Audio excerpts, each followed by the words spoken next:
Dust doesn't settle in a boom town. It just coats the desperation. When Boone came down from the high country, he wanted flour-black powder and maybe a quiet woman to keep his cabin warm. What he got was a drunken saloon joke. They offered him Hester the spinster, the workhorse the girl men crossed the street to avoid. He took her just to spit in their faces. He expected a burden. He never expected to find the only thing that could save his life. Boone smelled the town of Oakhaven long before he saw it.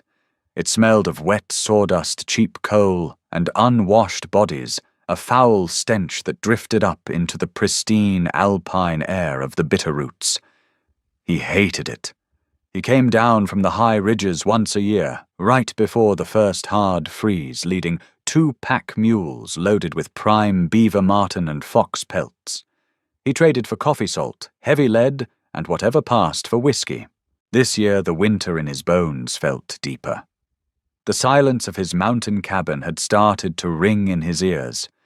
He was 36, scarred from a catamount across his left shoulder, and tired of hearing nothing but his own breathing for 6 months straight. Isolation was a tool for survival, but eventually it became a slow poison. He walked into the Bloody Bucket saloon, dropping his heavy leather saddlebags onto the rough-hewn bar. The noise died down. Mountain men weren't an uncommon sight, but Boone carried a stillness that made the miners and loggers nervous. He didn't swagger, he just took up space like a boulder. His buckskins were stained with grease, and his beard was thick and untamed, hiding a jaw that looked like it was carved from granite. At the back of the room, Josiah Miller was holding court. Josiah was a man who made his living selling watered-down grain to the livery and complaining about his luck. Right now, he was complaining about his eldest daughter. 24 years old, and she eats like a farmhand, Josiah slurred, waving a half-empty mug of rye. Ain't a man in the territory desperate enough to take her. I swear I'll trade her for a good hunting hound. At least a hound fetches without giving me that dead-eyed stare. Laughter erupted harsh and mean. It bounced off the smoke-stained walls. Boone ordered a whiskey and turned his head. He saw her. She was wiping down a table in the dark corner of the room, a mop of dishwater blonde hair pulled back in a severe, tight braid. She was tall. Too tall for a woman, her shoulders broad beneath a faded, shapeless calico dress that had been washed so many times it was practically grey. Her face was plain, a strong, square jaw, a nose that had been broken and set slightly crooked, and pale, almost colourless eyelashes. She didn't have the soft, blushing curves the miners paid for in the rooms upstairs. She looked like a woman carved out of soapstone by someone in a hurry. She heard her father. She didn't drop her rag. She didn't flush. She just kept wiping the table, pressing so hard her knuckles went white. Boone watched those hands. They were large, calloused, scarred from lye soap and chopping wood. "Hey, trapper," Josiah called out, emboldened by the cheap liquor and the captive audience. He pointed a dirty finger at Boone. "You look like a man who needs a pack mule. I'll give you Hester. Won't cost you a dime, just take her off my feed bill. She can haul water, and if she gets lippy, you just leave her for the wolves." The room howled. Men slapped their knees and hollered. Hester finally looked up. Her eyes met Boone's across the smoky room.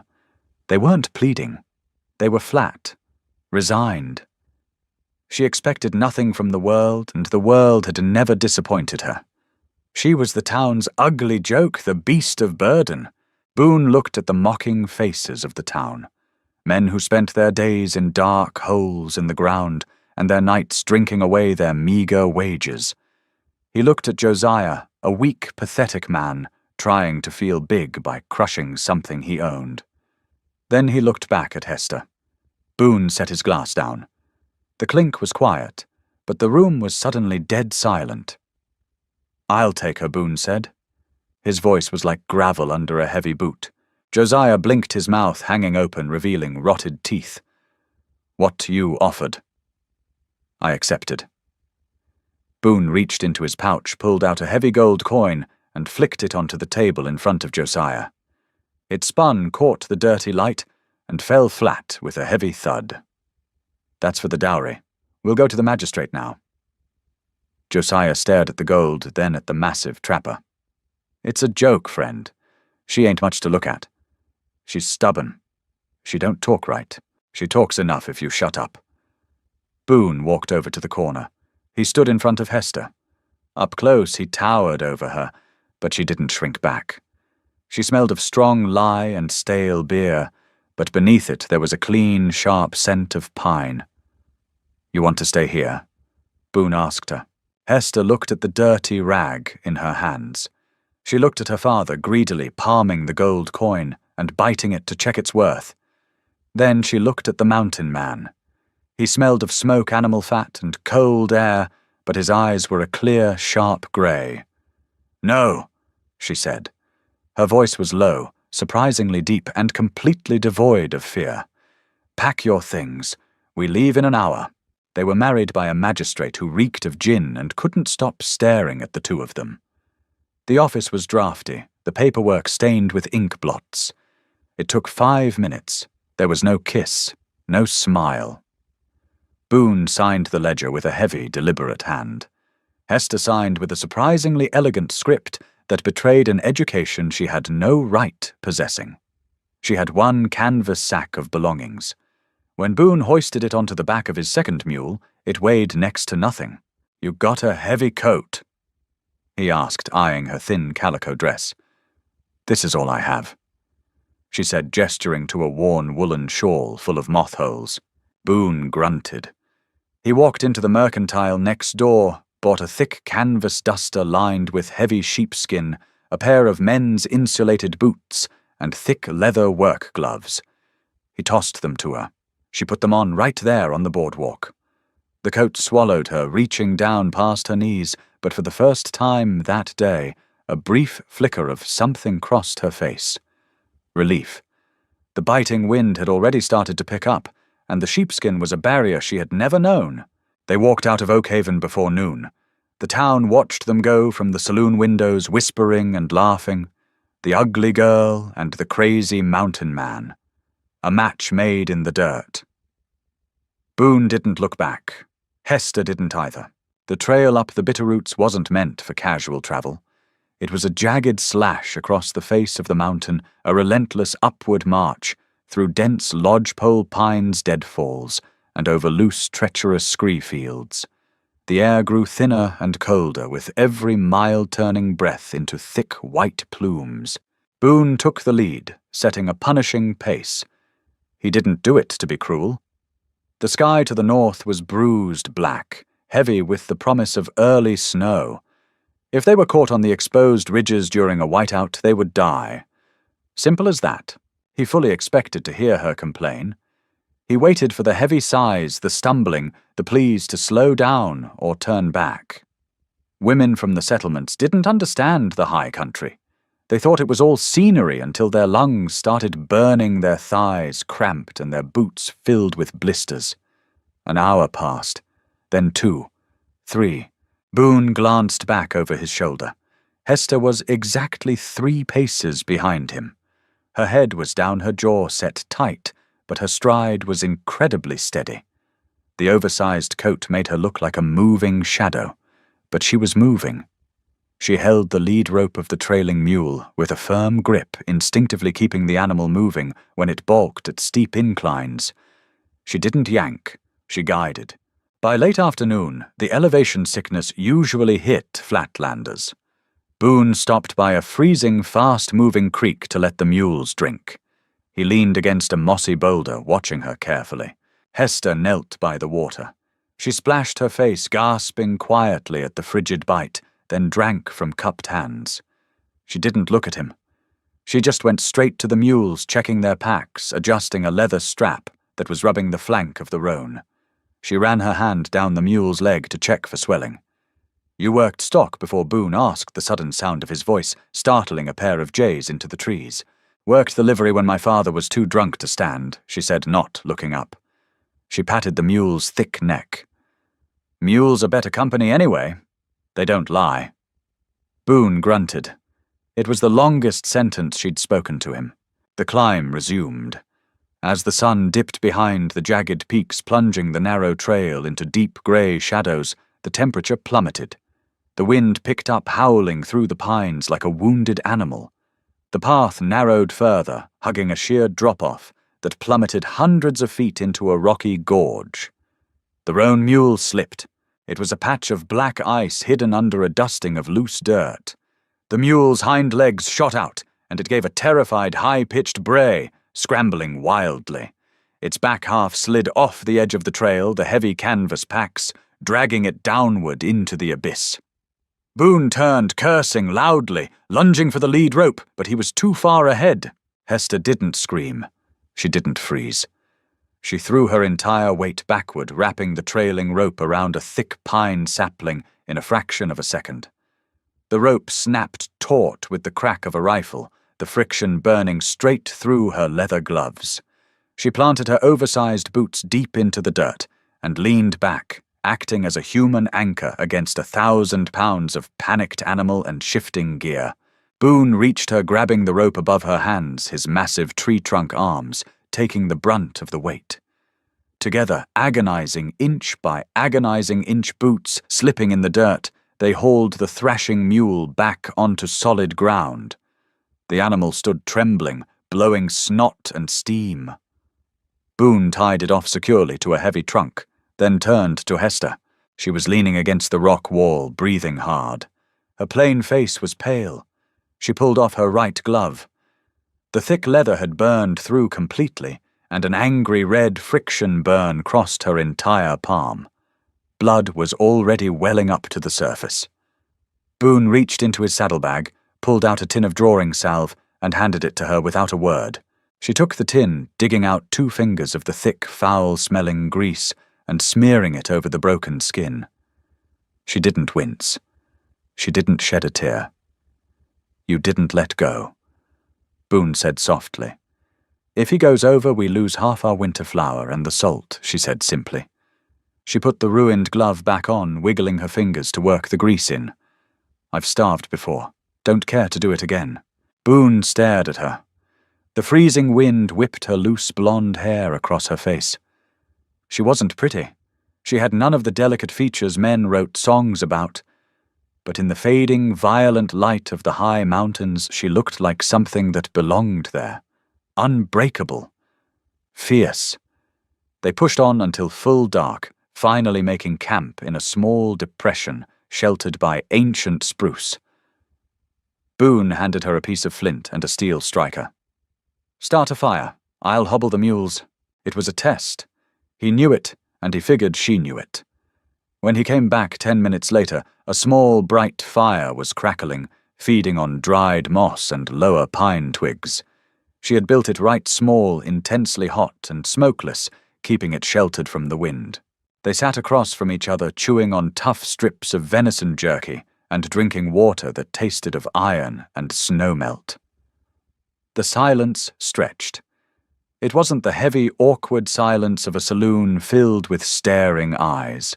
It was the vast, crushing silence of the wilderness. "Why did you marry me?" Hester asked suddenly.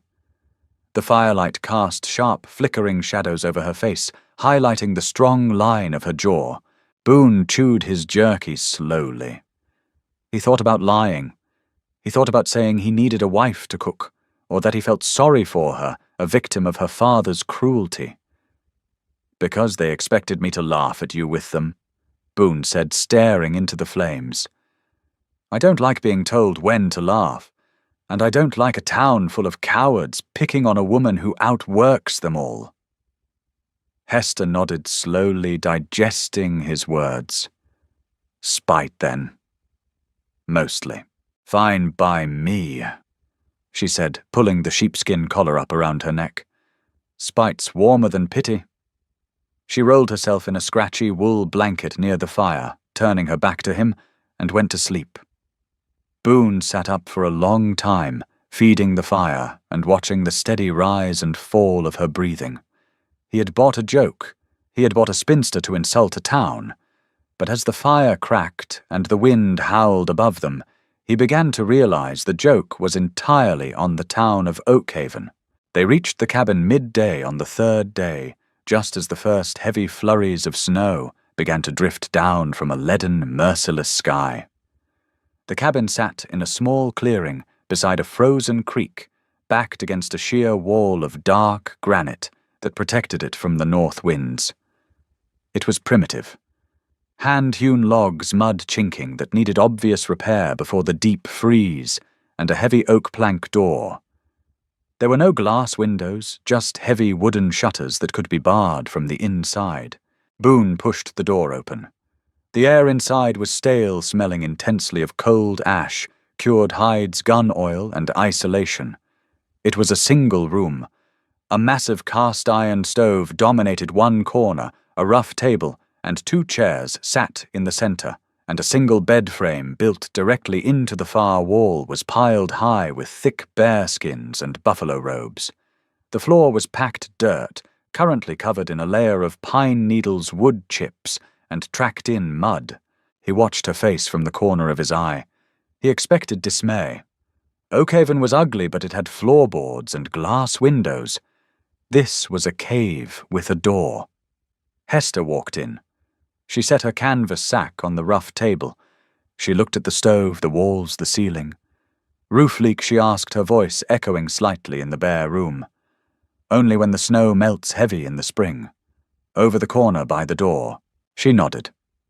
She walked to the corner, found a bundle of bound willow twigs that Boone used as a makeshift broom, and without taking off her heavy coat, she started sweeping.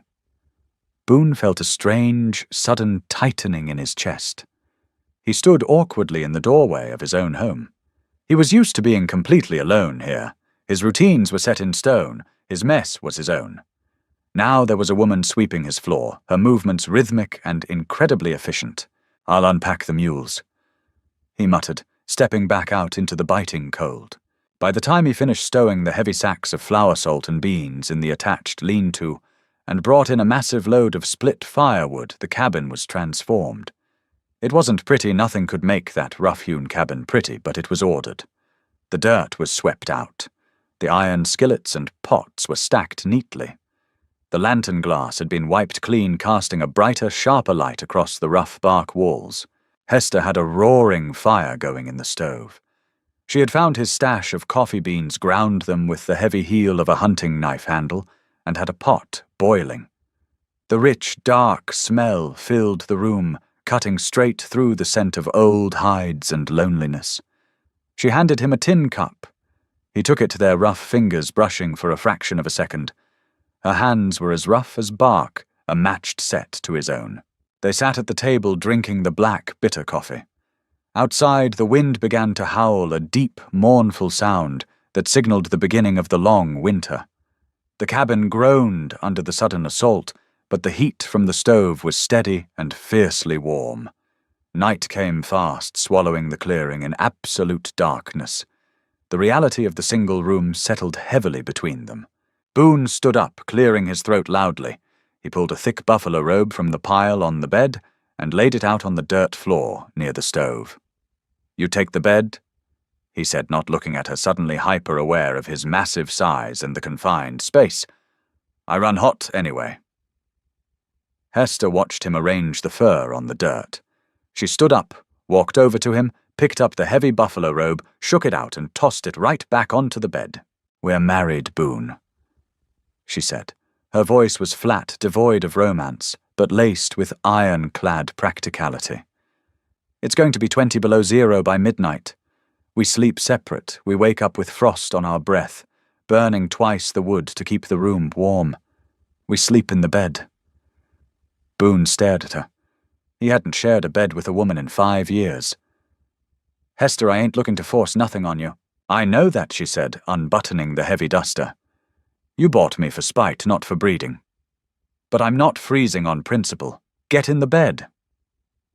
She stripped down to a long, faded cotton undershift. In the dim lantern light, Boone saw the ugly, raised scars on her arms and shoulders, whip marks old and faded white.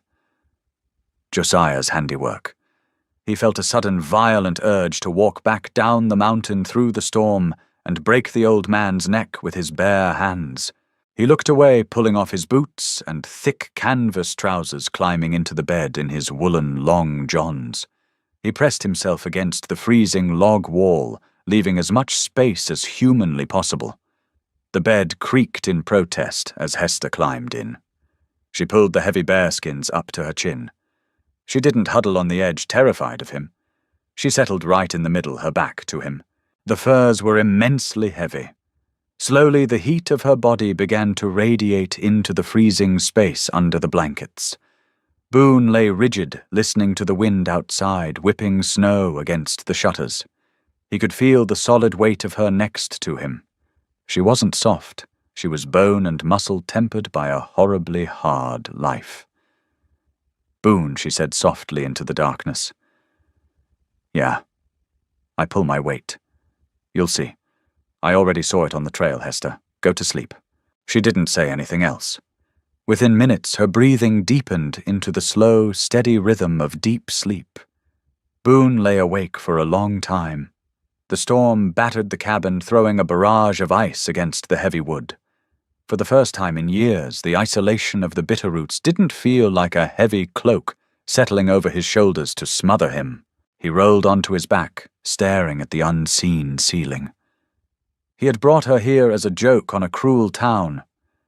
But as he felt the steady, life-saving warmth radiating from the plain, scarred woman sleeping beside him, Boone realized something profound. He hadn't rescued her. He had brought home a partner. The storm did not break for 5 days. It trapped them in a world made entirely of white noise and freezing drafts. Snow piled against the heavy oak door until they had to force it open with their combined weight just to clear a path to the woodpile. Cabin fever usually set in quickly up in the high country. 2 people trapped in a 12-by-12 box of rough timber usually began to grate on each other by the second day. Breathing became too loud. Chewing became an insult. But Boone found himself waiting for the irritation that never came. Hester was a ghost when she needed to be, and an engine when there was work. She did not talk just to fill the quiet. When she spoke, it was about the dampness in the firewood or the rationing of the salt pork. On the 3rd morning, Boone woke to the smell of rendered fat and roasting meat. He sat up, the heavy bearskins falling away from his chest.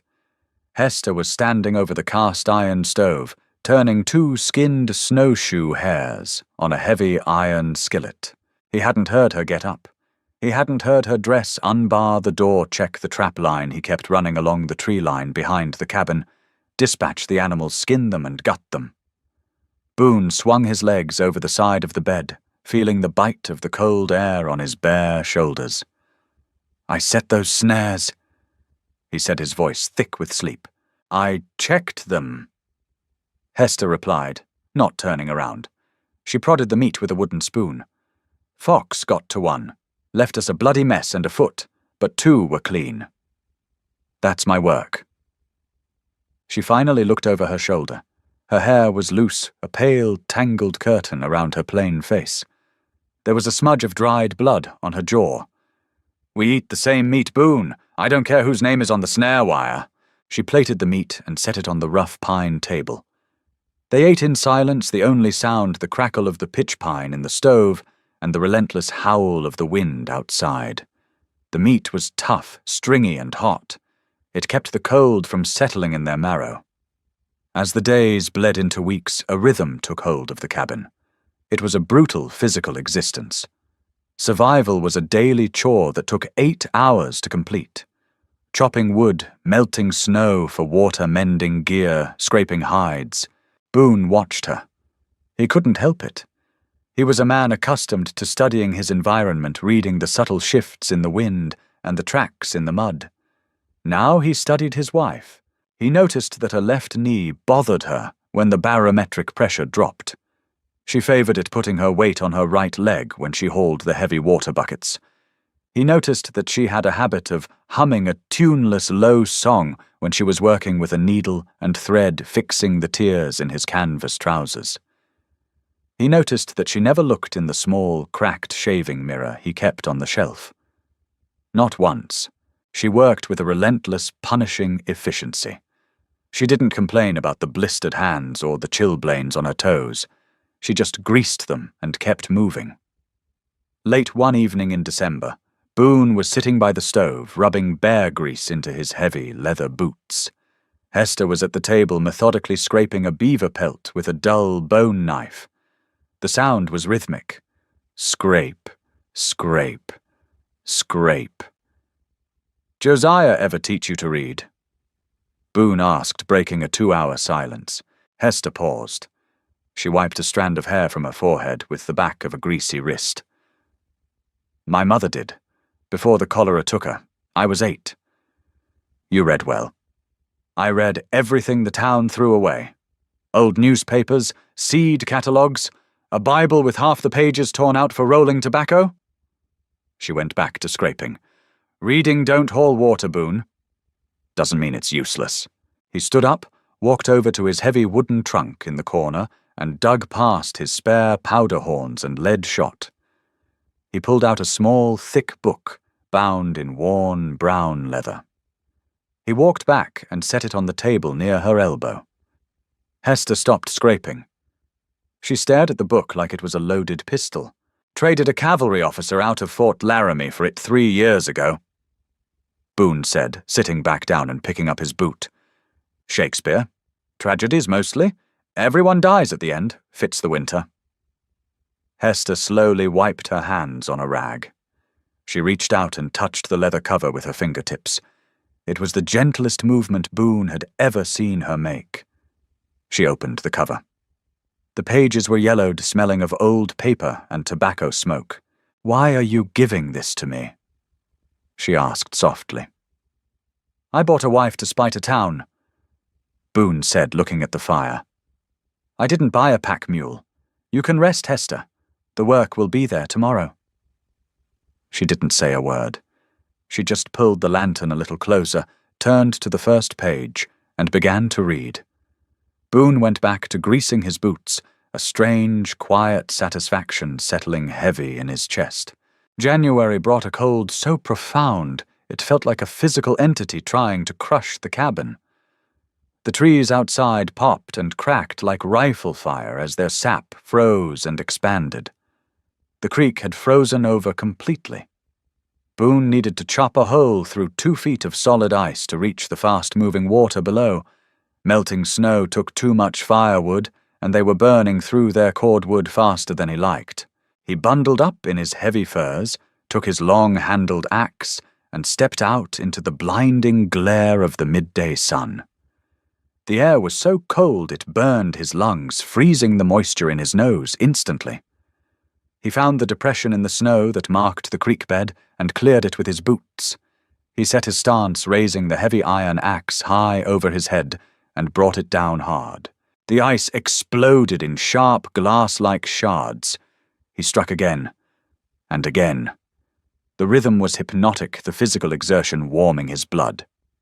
On the 20th swing, disaster struck. It was a hidden, smooth river stone, embedded in the top layer of the ice, completely invisible. The heavy iron blade bit through the surface, struck the rounded stone, and violently deflected. The axe head glanced off the ice and buried itself deep into the side of Boone's left calf. Boone didn't scream. The cold had numbed his nerve endings, and for a split second he just felt a heavy, dull impact. Then he looked down. The canvas and thick wool were sliced wide open. Dark, steaming blood was already pooling rapidly on the pristine white snow, melting it instantly. He dropped the axe. He fell backward onto the ice, grabbing his leg. Panic, cold and sharp, finally pierced his chest. Up here, an infection or a severed artery wasn't an inconvenience. It was a death sentence. He clamped both his massive hands around his calf, pressing down with all his strength. Blood leaked through his fingers, hot and slick. He had to get back to the cabin. It was 50 yards away. It looked like 50 miles. He rolled onto his stomach. Leaving a broad, dark smear of red across the snow, Boone began to drag himself towards the smoking chimney. The cold was already seeping into his bones, and a black fuzz began to crowd the edges of his vision. The cabin door flew open. Hester had seen him through the small gap in the shutters. She didn't scream his name. She didn't hesitate. She threw herself into the snow, plunging through the drifts wearing nothing but her indoor boots and a thin woolen shawl over her dress. She reached him, falling to her knees. She took one look at the sheer volume of blood soaking his trousers. "Let go," she ordered. "Artery." Boone grunted, his teeth chattering uncontrollably. "It's deep." Hester didn't argue. She ripped the shawl from her shoulders, twisted it into a thick rope, and wrapped it high around his thigh. She found a thick pine branch buried in the snow, shoved it under the makeshift tourniquet, and twisted it savagely. Boone roared in pain as the blood flow was choked off. "Get your arm around my neck." Hester snarled her breath, pluming in the freezing air. "Get up, Boone. I can't carry 240 pounds of dead weight. Push!" He grabbed her shoulder. She hooked her arm under his waist, bracing her legs against the packed snow. With a combined, agonizing heave, they got him upright on his good leg. They stumbled toward the cabin. Hester took the brunt of his weight. Boone could feel her muscles straining, trembling under the impossible load, but she did not buckle. They hit the door frame, spilling into the sudden glorious heat of the cabin, collapsing together onto the dirt floor. Stove. Hester gasped, scrambling out from under him. "Keep the fire hot." She dragged him across the floor to the bed. She didn't ask if he was okay. She moved with a frightening mechanical precision. She grabbed a heavy pair of iron shears and cut his trousers and long johns completely away from the wound. Boone propped himself up on his elbows. It was a vicious gash. The meat of his calf was sliced open to the bone, a deep, ugly red valley. The tourniquet had stopped the worst of the spurting, but it was still weeping heavily. "I need needles and thread. Silk, not cotton," Hester said, rushing to the iron pot on the stove and ladling boiling water into a basin. "And the whiskey. Where is it?" "Under the floorboard, by the trunk." Boone's voice was getting weak. The blood loss was making the room spin. She found the bottle. She pulled the cork with her teeth and spit it out. She walked back to the bed, splashing a heavy dose of the cheap, high-proof rye straight into the open wound. Boone's back arched off the bed, a guttural animal sound ripping from his throat. The pain was blinding, a white-hot iron shoved directly into his nervous system. "Hold still," Hester commanded. She threaded a heavy needle with thick silk thread, her hands perfectly steady. She didn't look at his face. She looked at the torn flesh. "This is going to be bad, Boone. Bite your belt." She tossed him his thick leather gun belt. He jammed the leather into his mouth, tasting salt and old sweat. Hester clamped a hand down on his shin to hold his leg still. She pushed the needle through the thick skin on one side of the gash, dragged it across, and pierced the other side. Boone clamped his jaws down until his teeth felt like they would shatter. He squeezed his eyes shut, sweat pouring down his face despite the chill radiating from his skin. It took her 20 minutes. 20 minutes of agonizing, relentless stitching. She worked like a seamstress pulling heavy canvas tight. When she tied off the final knot, she snipped the thread with her teeth. She untwisted the tourniquet slowly. The wound oozed, but it held. The bleeding had stopped. Hester slumped back onto the dirt floor, leaning against the side of the bed. Her hands were covered in his blood. Her chest heaved. The adrenaline was leaving her system, and she suddenly looked incredibly small.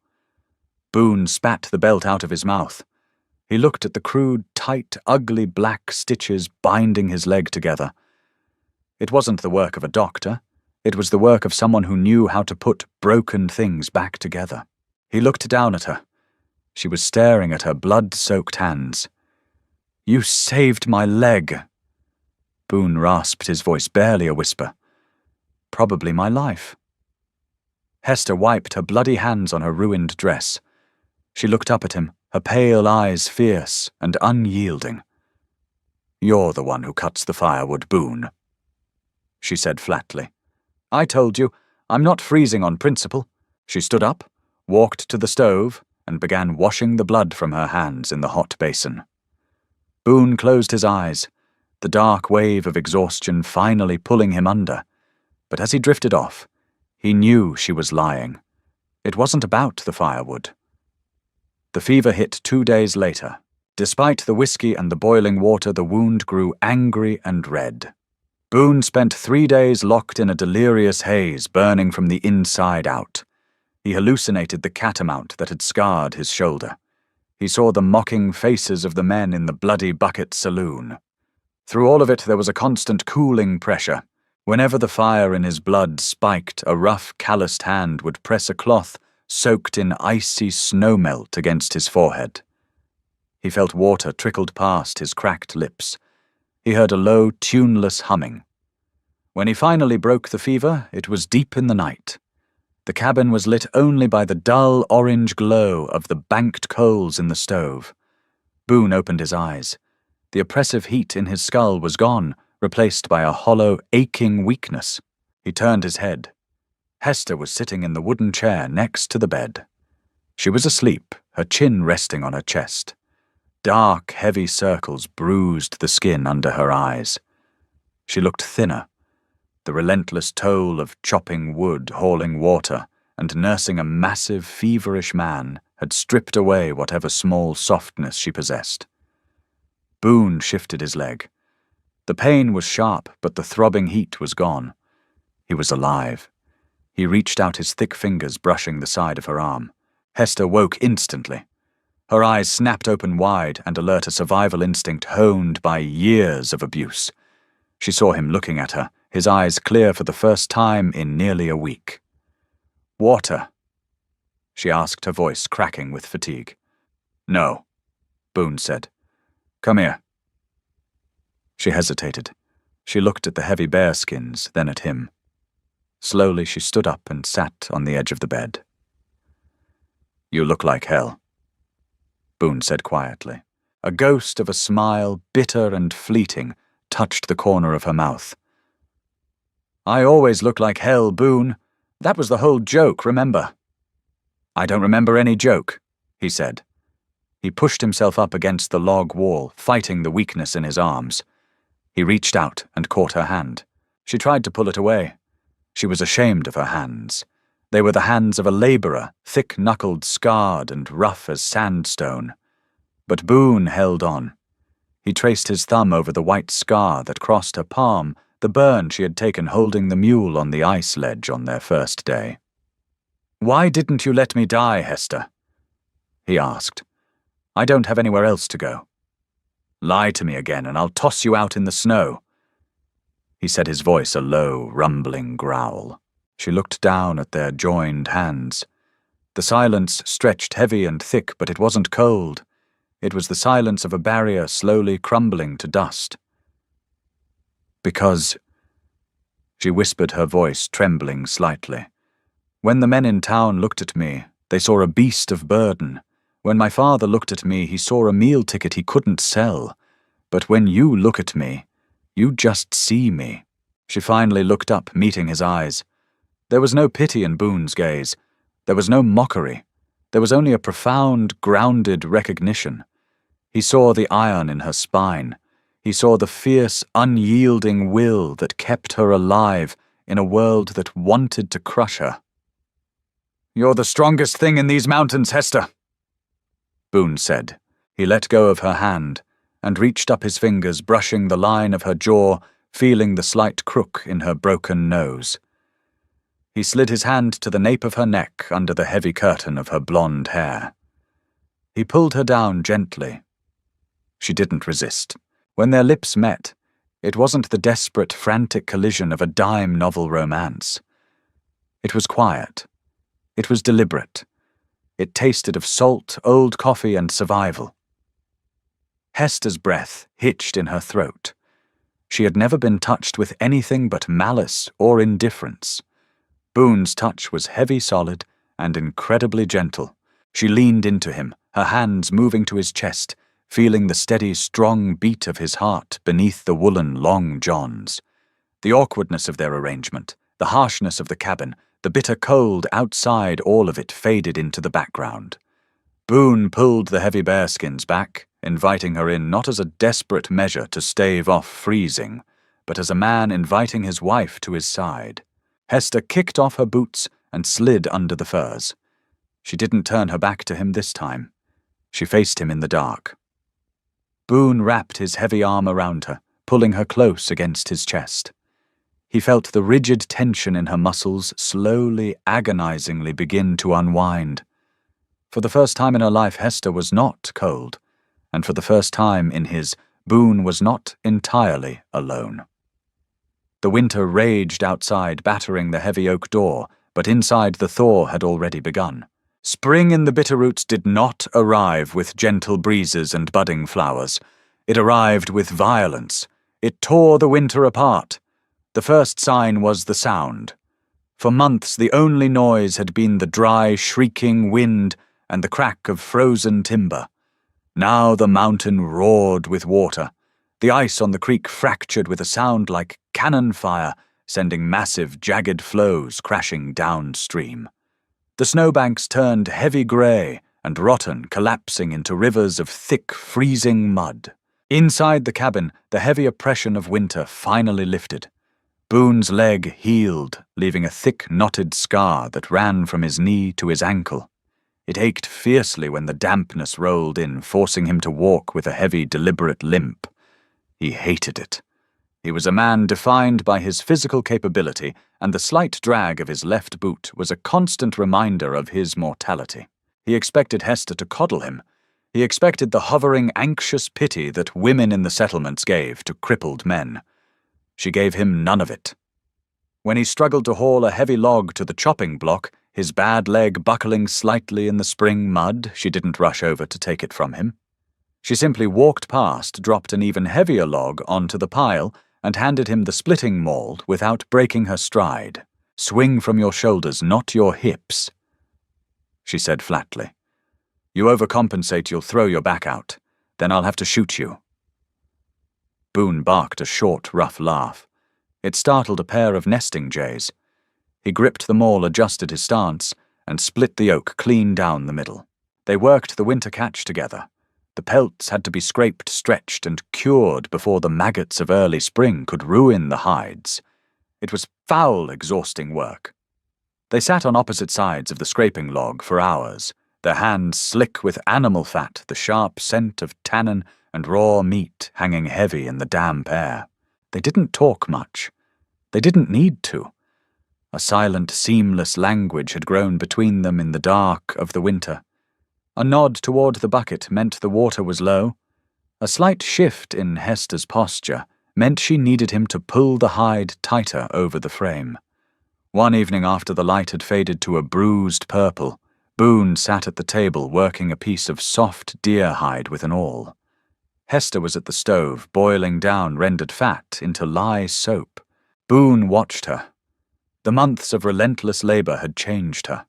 The grey, defeated pallor she carried in Oakhaven was gone, replaced by a deep, healthy windburn.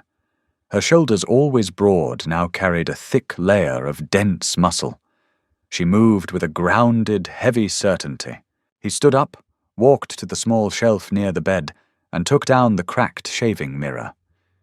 He had spent the last 3 evenings whittling a thick, sturdy frame for it out of tight-grained cedar.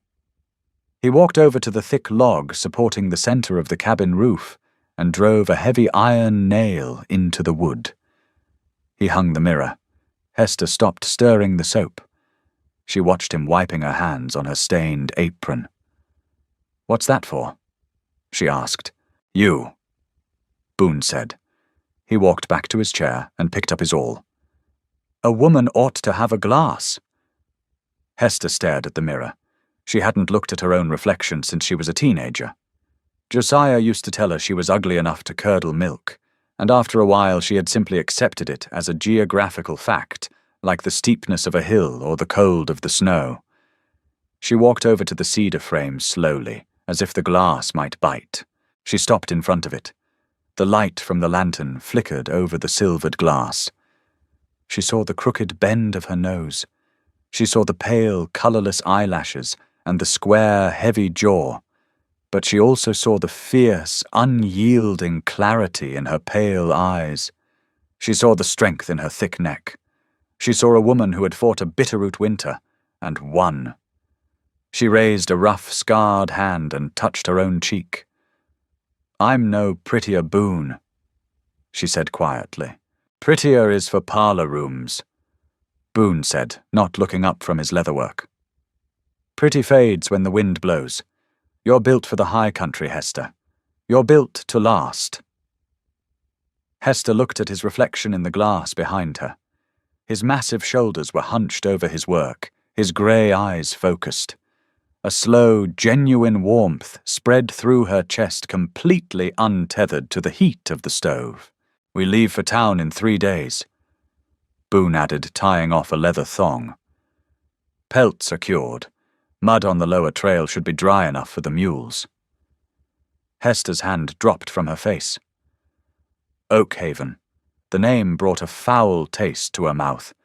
It was a place of humiliation, of a drunken father, and mocking laughter. She turned away from the mirror. "All right," she said, her voice hardening the armor, snapping back into place. "I'll start packing the salt meat." Boone paused. He looked up, catching the sudden rigid tension in her spine. He knew what she was thinking. "Hester." She looked at him. "You aren't the same woman who walked up that trail." Boone said, his voice low and dead serious. "And I ain't the same man who brought you. Let them look. Let them talk. They're dirt. We're granite." Hester held his gaze for a long moment. Then she gave a single, sharp nod. Granite. The trail down the mountain was a treacherous slide of slick clay and shifting rock. They took it slow. Boone led the roan mule, his bad leg aching with every jarring step downward. Hester brought up the rear with the grey pack mule, heavily laden with bundles of prime, thick-furred pelts. They smelled Oakhaven before they saw it, just as Boone always did. The stench of raw sewage, cheap coal smoke, and sour mash drifted up the canyon, a foul stain against the crisp pine air. As they broke through the tree line, and the muddy settlement came into view, Hester pulled back on the mule's lead rope, stopping it. Boone stopped a few paces ahead and turned to look at her. She was staring down at the cluster of rough plank buildings. She wore the thick, heavy canvas pants Boone had altered for her heavy boots and a stunning knee-length coat Boone had painstakingly stitched together from prime timber wolf pelts. Her pale blonde hair was braided tight against her skull. She looked wild. She looked dangerous. "Ready?" Boone asked. Hester took a deep breath, filling her lungs with the mountain air one last time before descending into the muck. "Let's get the flour and get out." They walked down the main street of Oakhaven just past noon. The mud was ankle-deep, churned into a thick slurry by wagon wheels and horses' hooves. The reaction was immediate. Men lounging on the boardwalk outside the Bloody Bucket Saloon stopped talking. A miner carrying a sack of picks dropped them into the mud with a loud clatter. Women in faded dresses, peering out from the mercantile windows, pressed their faces against the dirty glass. They remembered the joke. They remembered the giant solitary trapper buying Josiah Miller's ugly, silent beast of a daughter for a single gold coin. The bets in the saloon had been heavily skewed toward Hester not surviving till Christmas. They figured the cold would take her, or the bear, or the sheer crushing labor, but she wasn't dead. She didn't walk 3 paces behind Boone, head bowed, carrying the shame of the town on her back. She walked directly beside him. Their shoulders practically brushed.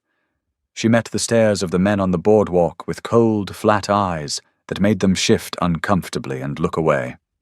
Boone tied the mules to the hitching post outside Cobb's Mercantile. Before they could step onto the boardwalk, the saloon doors swung open. Josiah Miller stumbled out. He looked worse than he had in the fall.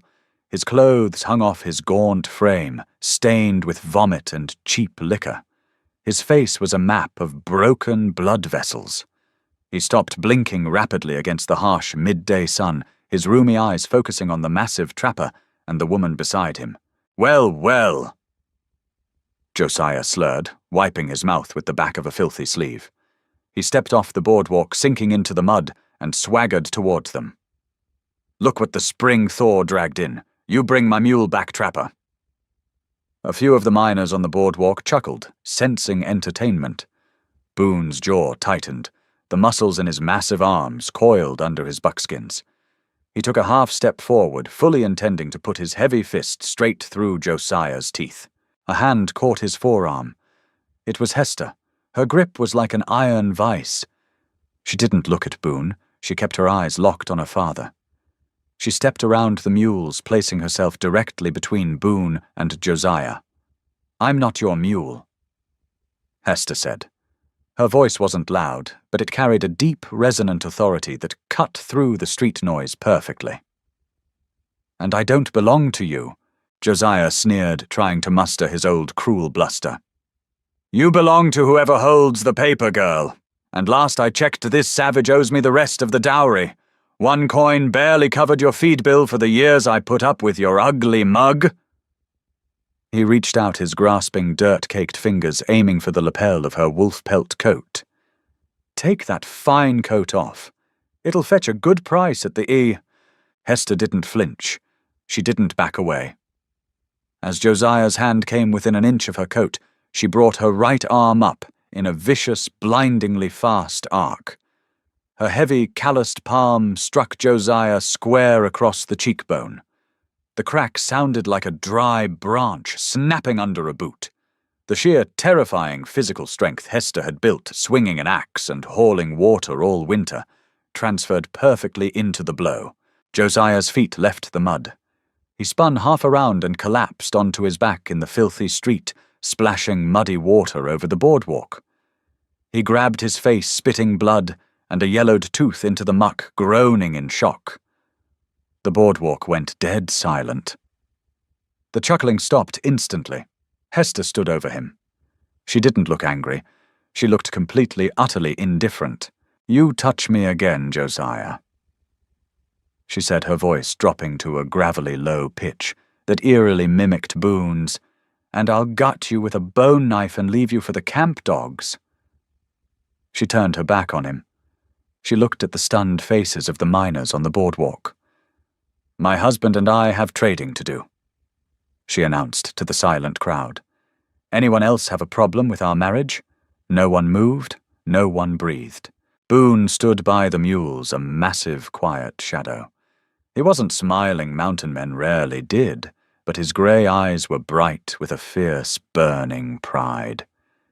He stepped up onto the boardwalk, intentionally placing his heavy, mud-caked boot right next to Josiah's ear, making the old man flinch violently. "After you, Mrs. Boone," he said, holding the mercantile door open. Hester stepped inside. Boone followed, letting the heavy door slam shut, cutting off the sight of the pathetic man in the mud. Cobb's mercantile smelled of oiled canvas peppermint sticks and heavy canvas. Cobb himself, a balding man with wire-rimmed glasses, stood behind the long wooden counter, his mouth slightly open. He had watched the entire exchange through the front window. "Morning, Cobb." Boone grunted, dropping 2 massive tied bundles of pelts onto the counter. The heavy thud made the glass jars of candy rattle. Cobb swallowed hard, his eyes darting nervously between Boone and Hester. "Morning, Boone. Mrs. Boone. Good winter." "Cold," Hester said simply. "Open the bundles. Let's get to it." Cobb untied the leather straps. As the bundles fell open, his eyes went wide. The pelts were magnificent. Thick, lustrous beaver, snow-white ermine, and deep, silver-tipped fox. They were skinned perfectly stretched tight and cured without a single blemish. These are prime." Cobb breathed, running a hand over a beaver pelt. "Best I've seen in 5 years. You do this work, Boone." "We both did," Boone said, leaning against the counter. "My wife has a better hand for the finishing work. Less scarring on the leather." Cobb nodded vigorously. I can see that. Well, the market down in Denver is hungry for this. I can give you top dollar in store credit or 80% in coin. Half and half," Hester interjected smoothly. Boone looked at her surprised. She had never handled the bartering before. He gave a slight nod, yielding the floor. Half in gold coin. Hester continued, leaning her hands on the counter. And for the credit, I want 50 pounds of your best winter-milled flour, not the weevil-ridden sweepings you usually try to pass off on trappers. I want 20 pounds of coarse salt, 10 pounds of coffee beans, 2 new iron skillets, a spool of heavy silk thread, and glass. Glass? Cobb asked, confused. 4 panes, 12 by 12. Thick, Hester specified. We're putting a window in the cabin. I'm tired of eating by lantern light in December. Boone felt a sudden tightness in his throat. We're putting a window in the cabin. She wasn't just planning for next winter. She was claiming the cabin. She was building a home. Cobb scrambled to fill the order. He didn't haggle. He didn't try to short them. The authority radiating from Hester, backed by the looming violent potential of Boone, made him eager to please. Within an hour, the mules were loaded heavier than they had been on the trip down. Cobb counted out the heavy gold eagle coins onto the counter. Hester scooped them up, tying them into a heavy leather pouch, and handed the pouch to Boone. Boone took it, slipping it inside his buckskin shirt. Much obliged, Cobb. See you next spring, folks, Cobb said, wiping sweat from his receding hairline. They walked out of the mercantile. The street was clear. Josiah had crawled away into some dark alley, and the miners gave them a wide berth, watching them from the shadows of the boardwalk awnings. Boone untied the mules. He handed the lead rope of the grey to Hester. You handled him, Boone said quietly, adjusting his saddlebags. I handled a drunken bully. Hester replied, pulling her wolfcoat tighter against the damp spring chill. I shouldn't have waited 24 years to do it.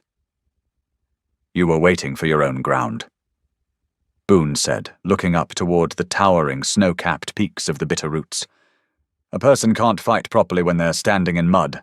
Hester looked up at the mountains. The jagged peaks looked intimidating, violent and cold, but to her they looked clean. They looked like the only place in the world where a person was judged solely by the work of their hands and the strength of their spine. Let's go home, she said. They left Oakhaven exactly as they had left it in the fall, without looking back. But the silence between them was no longer the heavy, desperate silence of two strangers making a cynical bargain. It was the comfortable, steady quiet of a partnership forged in ice and sealed in blood. The climb up the trail was brutal, the mud slowing their progress, but the days were getting longer. The sun cut through the pines, warming the damp earth, bringing the scent of pine needles and wet stone to life. They reached the clearing just as the sun dipped behind the western ridge. The cabin stood resolute against the rock face. The snow had melted away from the door, revealing the hard-packed dirt yard. Boone stopped the mules. He looked at the windowless, rough-hewn structure. He imagined it with a glass window facing the south. He imagined the light pouring in over the heavy pine table. Hester walked up beside him. She reached out her rough fingers, finding his. She laced her hand through his, her grip strong and calloused. Boone squeezed back his massive hand, swallowing hers, anchoring her to him. He had gone down the mountain wanting a joke to spit in the eye of a town he hated. He had bought an ugly daughter to prove a point. He looked down at the fierce, unbroken woman standing beside him, her face bathed in the golden, fading light of the high country. He had bought a joke. But what he brought back to the mountain was a queen. If Boone and Hester's journey from a cruel saloon bargain to an unbreakable mountain partnership kept you hooked, do us a massive favor and smash that like button. It really helps the channel grow. Don't forget to subscribe and hit the notification bell so you never miss out on our gritty, grounded Western stories. We want to hear from you. Did Hester's revenge on her father satisfy you, or did he deserve worse? Drop your thoughts in the comments below. Share this video with anyone who loves a raw, real romance, and we'll see you on the next trail.